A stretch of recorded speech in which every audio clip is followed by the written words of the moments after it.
Good afternoon. I'm Chuck Schneider with AgVenture. Today what we're going to show you is some of our early season maximum profit system strategy. And what our main message is, it's a proven system using AgVenture products with year-round agronomic leadership to help produce more bushels. The three proof points that we're going to use to support that statement is our plan, so our planning process. Number two is planting, which we just completed here in most of the trade area. But the third component is the management and the management of the crop with resilience. So what we're going to talk about is that in-season management that we're going to do to help our growers outproduce their neighbors. Today we've assembled here to analyze stands of corn. A lot of people will drive by and say, wow, that corn came out of the ground nice, looks pretty nice. But under much closer evaluation, you'll find out that there are flaws in every stand of corn. Very few in some, a lot more in others on some stuff. So we try to look at the planting operation. Actually, we go backwards. We try to look at the tillage operation, and then the planter operation, and then look at the end product, which is the stand of corn that we have established out here. So once we get plants established out here, we have four things that can happen, or four options for spaces of opportunity to produce a top crop out here.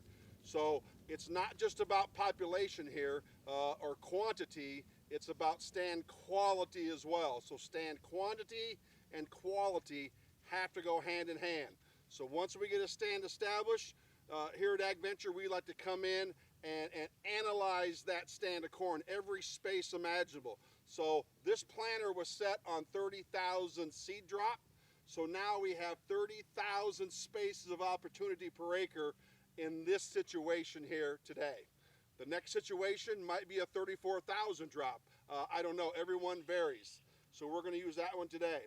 So within that 30,000 drop, we now come in and take an accurate stand count of how many plants came up from that 30,000 drop. We've done a lot of counts out here. We're coming up anywhere from 27.2 to 28.4 on a lot of counts. So we feel very comfortable what our final stand looks like. But now we're trying to figure out how many full ears is that stand of corn going to produce, because we believe every space can be different. The first thing we look for is something called the standard. We look at the plant that came up on time, that has the right amount of leaves and growth development that we believe is the standard of the field. And we put an orange flag by that, and that is a top producing space in that field of corn that's up. One of the next things we do is we look at a white flag, a delayed emerger. A delayed emerger came up late and is probably at least one leaf behind. And it can be as many as 2 or 3 leaves behind. 1 leaf behind, pretty common, produces 3/4 of an ear. 2 leaves behind, pretty common, 1/2 of an ear. 3 leaves behind, it's not much of an ear or a nubbin, and sometimes it goes right through the combine head and right through the stripper plates. Doesn't even contribute to grain sometimes. All right? Another option is the yellow flag, and that's a skip or a gap, or more importantly, it's a non-producing space. It can be a plant that is so far behind, it's not going to produce grain. That's the worst thing in this field, is a plant with no grain on it. The other one is a double or a multiple seed drop. Something is within 3 inches of each other. Whether that's a metering double and 2 seeds were picked up and 2 seeds were dropped, or it's a seed tube double where a seed was dropped down that seed tube, maybe did a little bit of ricocheting back and forth, and then the seed behind it fell freely and caught up to the one in front of it and is 2 or 3 inches behind. So that's the 4 options that exist in a stand of corn that we believe in on your spaces of opportunity. Full producing space, you want as many of those as possible. A delayed emerger, you want as few of those as possible. Doubles, you want as few of those as possible. And skip or gaps, you want as few of those as possible. That's the ultimate goal here. Dakota is with us here as well on these travels, evaluating stands of corn and she's going to give you a little bit of a synopsis here of an example that was flagged right behind her. Hey, so as you can tell in this row of corn, we have examples of all of our flags except for doubles. So we have some delayed emergers, we have a lot of standards, and then we also have some gaps or non-producing spaces. So as we can tell, the one thing that is very important we do if we have skips or non-producing spaces is that we figure out why that is a non-producing space. Is there seed? Was it seed quality? Was it a residue issue? Uneven depths? So as you can see, if we look at this row, we have dug up all of the skips, and in about half the gaps we found seed, and in about half of them we didn't find seed. And one of these, it looked like there was a seed that was trying to emerge that got caught up on some residue. So there we could have a conversation about tillage, or even maybe some depth. And then we also found gaps that didn't have any seed. And we also did mini counts across this field, and I would say this was the row that had the most non-producing spaces. So when we're looking at this with no seed, it appears this row unit had an issue going on. So that's a position to be able to talk to the grower about their planter, looking at those units and making sure everything is good to go for the next field. Now some of these delayed emergers, as we talked about, are probably going to be at least one leaf behind. So I believe when the NEPS was done on this, we kind of counted each delayed emerger as half an ear of corn.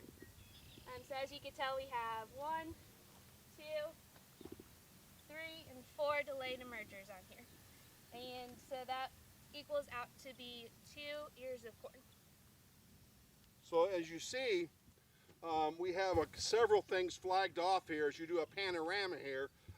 This row we deemed had a metering problem with the planter. It was a finger pickup type planter, and we believe there was a problem with one of the fingers or whatever that either wasn't holding on to the seed, and it should have until it went around then and dropped out to the seed tube. This one had a little problem because you look at all the others, and we just don't have the skips or the gaps in the others other than something kind of normal of maybe 1. But this one here definitely had an issue because you look here, we have one double here, 2 plants too close to each other. 1, 2, 3, 4 delayed emergers here that are either 1 leaf or 2 leaves behind. So we like to look at a lot of things that lead up to this stand of corn, and one of them is tillage that's done, the right tillage. You do not want to put residue next to seeds if at all possible, because we have learned that there's about 4 key reasons of why seeds are delayed emergers. 1, they were planted too shallow. Another one, you have inconsistent planting depths across that field. Speed is usually the culprit there, and some other things. Another one is residue next to that seed, which cut off the supply of water or changes the ambient temperature around that seed too dramatically on some stuff. And the other one is weak seed, not the best cold germ, and abnormal, those kind of things, which all those are tested here at AgVenture. Warm germs, cold germs, and abnormals are all tested for here to ensure those lots are top-notch to go to the customers on some things. So the reason why we flag is we want to know what our germs are. We want to know what our end product's going to look like. We are very confident here of what our stands are going to look like compared to a lot of other things. So we want to come in and evaluate our stands when they're coming up with all of our customers. We learned so much with that to get better.